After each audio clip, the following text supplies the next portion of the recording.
Saya setuju Bapak dan Ibu sekalian bahwa kita perlu untuk banyak memberikan penjelasan kepada masyarakat. Ya, jadi Januari ini PPN tuh pajak pertambahan nilai naik 12%. Apa sih itu PPN tadi ya, pajak pertambahan nilai? Jadi apapun yang kita sebagai pengusaha jual, maka secara otomatis negara itu langsung dapat untung sebesar 12% dari harga jual kita. Jadi ini kalau kita jual 1 juta, pemerintah langsung dapat keuntungan 12% sebesar 120.000. Jadi kan ini cuma 1 juta. Gimana kalau ini 10 miliar? Gimana ini kalau 1 triliun? Gimana ternyata kalau setiap hari satu Indonesia ini semua pengusaha dalam sehari itu jualan tuh sebesar 10 triliun. Oleh sebab itu berapa 12%-nya? Maka pemerintah dapat langsung keuntungan 12%.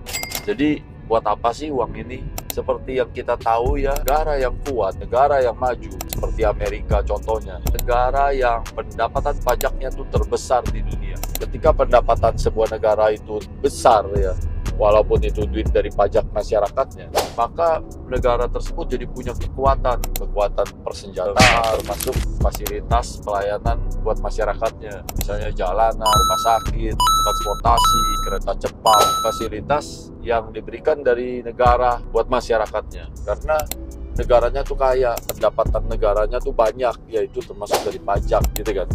Tujuan sebenarnya sih begitu, tapi gini ya, kita mau jelasin, itu kan ilustrasinya semua pengusaha, walaupun ketentuannya begini. Pengusaha yang masih kecil, UMKM, itu belum dikenakan PPN 12% ini, yaitu pengusaha yang omsetnya dalam 1 tahun masih di bawah 4,8 miliar. Dan masih banyak lagi pengusaha jenis usaha yang tidak kena PPN ini. Misalnya kayak makanan, sembako, sekolah, dokter, rumah sakit. Nah, singkat cerita, Indonesia ini ya dulu tuh sebenarnya masih 10%. Ketika PPN ini naik, itu jadi membebankan sebenarnya buat masyarakat. PPN ini tuh yang nanggung tuh masyarakat sebenarnya, bukan si pengusaha. Karena 12%-nya ini adalah milik si pembeli. Pembelinya yaitu masyarakat, bukan pengusaha. Pengusaha tuh hanya menampung uang. Nanti setiap akhir bulan depan ya, nanti disetor ke negara. Jadi kalau menurut saya, ya asalkan uang ini nanti nggak dikorupsi, sebenarnya bagus buat Indonesia kita.